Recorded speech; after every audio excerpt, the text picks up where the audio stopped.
This is the Peugeot 308 GTI.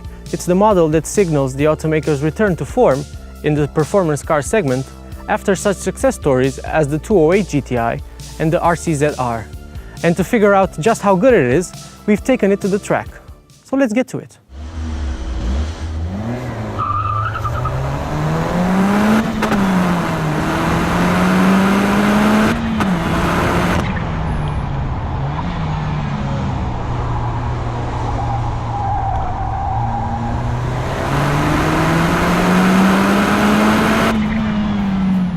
It is a serious performance car.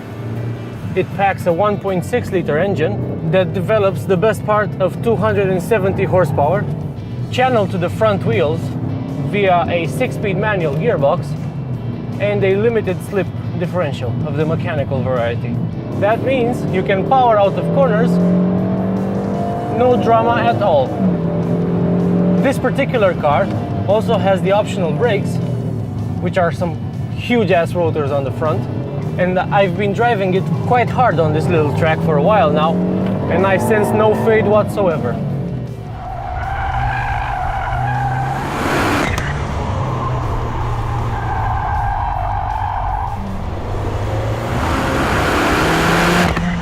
I've already driven this car on the road, where it is, well, it's a bit bouncy to be honest, but out here on this smooth track, it's really in its element. It's really quite agile, and it really sticks to the track. The brakes are amazing on this. I think they might even be better than on the Civic Type R I drove a while back on this very track.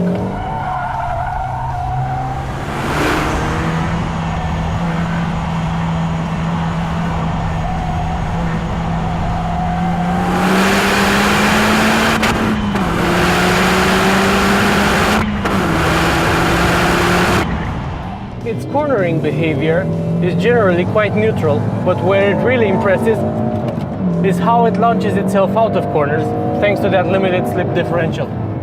Unlike the Honda Civic though, you can't really be that brutal with this car.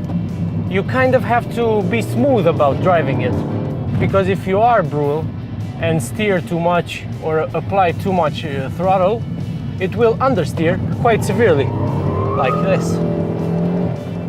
But if you know this and take it into account, it's very, very much fun. I'm really enjoying myself. Woo! It only understeers, sadly. I would have liked a little bit more lift-off oversteer, I think, just to give you something more to play with. But still, if you learn its quirks and adapt, it will stop understeering. Now let's talk about the engine for a little bit. It's a 1.6-liter unit with a big stonking turbocharger, and so whenever it's off boost, there's really not that much power. There's not excessive amounts of turbo lag to speak of, but throttle response, especially when you're lower in the rev range, it doesn't really want to pick up, and you have to shift down or wait for it to spool up. You expect this from a 1.6 with a huge turbo, and you have to adapt. For instance, now I'm flooring it, nothing, and then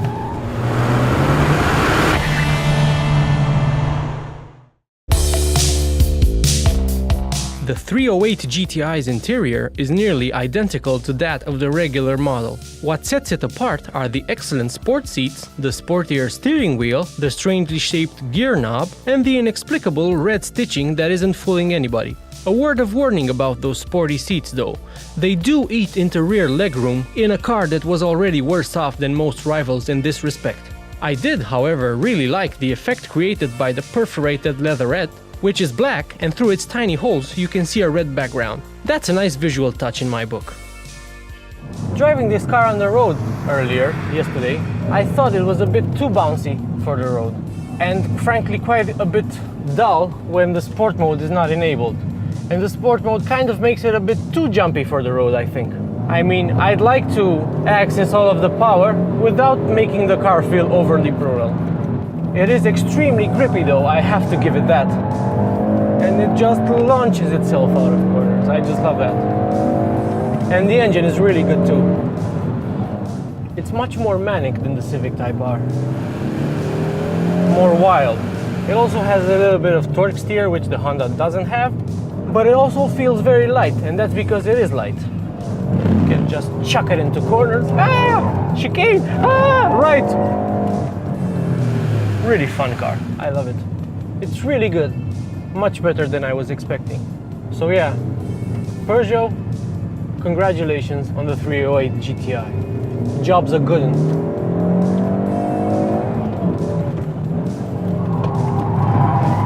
Finally! Aha! I thought it didn't do that, but apparently it does.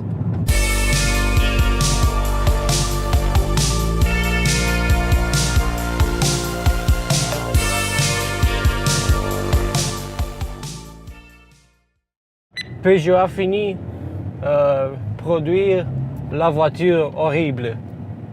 C'est une voiture très bonne. Très bon et très sportive. Willkommen auf DriveMag, your #1 occasional source for car reviews. You don't know what we're testing next, and we don't either.